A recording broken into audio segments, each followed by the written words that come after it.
Tēnā koutou katoa, good evening. National kicked off its election campaign at an event with glitz, glamour, bright lights and entertainment. But one thing was missing: any new policies. Instead, leader Christopher Luxon released a pledge card detailing 8 previously announced promises. Political editor Jenna Lynch reports. Is it a boxing match? Is it an All Blacks test? I know, this is the All Blues, the National Party campaign launch. The big blue political beast swinging into action with an American-style rally. Curtain raisers from copious cultural groups. A cute intro from Christopher Luxon's kids. And we know that he will make a great Prime Minister.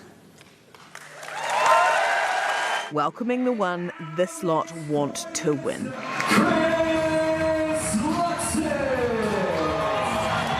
But the crowd not quite as warmed up as all those warm-up acts would warrant. Who are you going to give your party vote to? Can you say it again? Awesome. National launched its campaign with a postcard, or a pledge card as they call it. 8 pledges about policies it's already announced. The bedrock commitments of a government that I lead. Usually a campaign launch has a cracking centrepiece policy to go alongside it, like Labour's free dental care, but Luxon's already announced they're on 40 policies, leaving him this to wave around instead. Are you out of ideas? Absolutely not out of ideas. No new moves, but at least he got a clear run at saying his piece. Because we will get New Zealand, what? Back on track. His opponent's launch yesterday, infiltrated by the Freedom lot. Today, a trip to the markets became a hectic, heckling nightmare. Screw you, Chris Hipkins!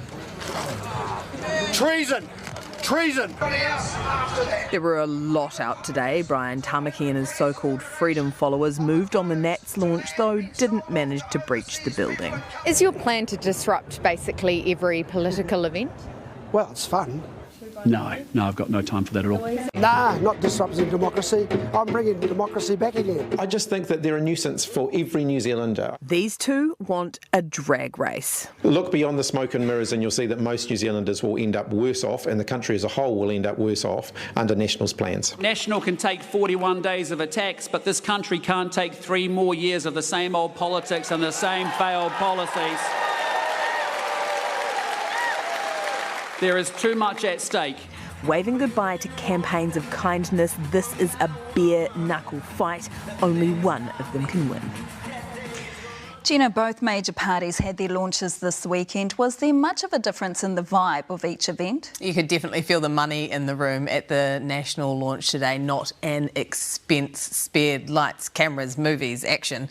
It was all on 10 out of 10 for production value, but the vibe of the room was a bit flat, possibly because they overbooked a venue. There was too many empty seats in the room, but also the lack of policy to get the base excited was a misstep for a major campaign moment. Its tax policy, for instance, would have been great to follow up from Labour's free dental care. Instead, it had a postcard pledge. On the other side, though, Hipkins has a headache of his own.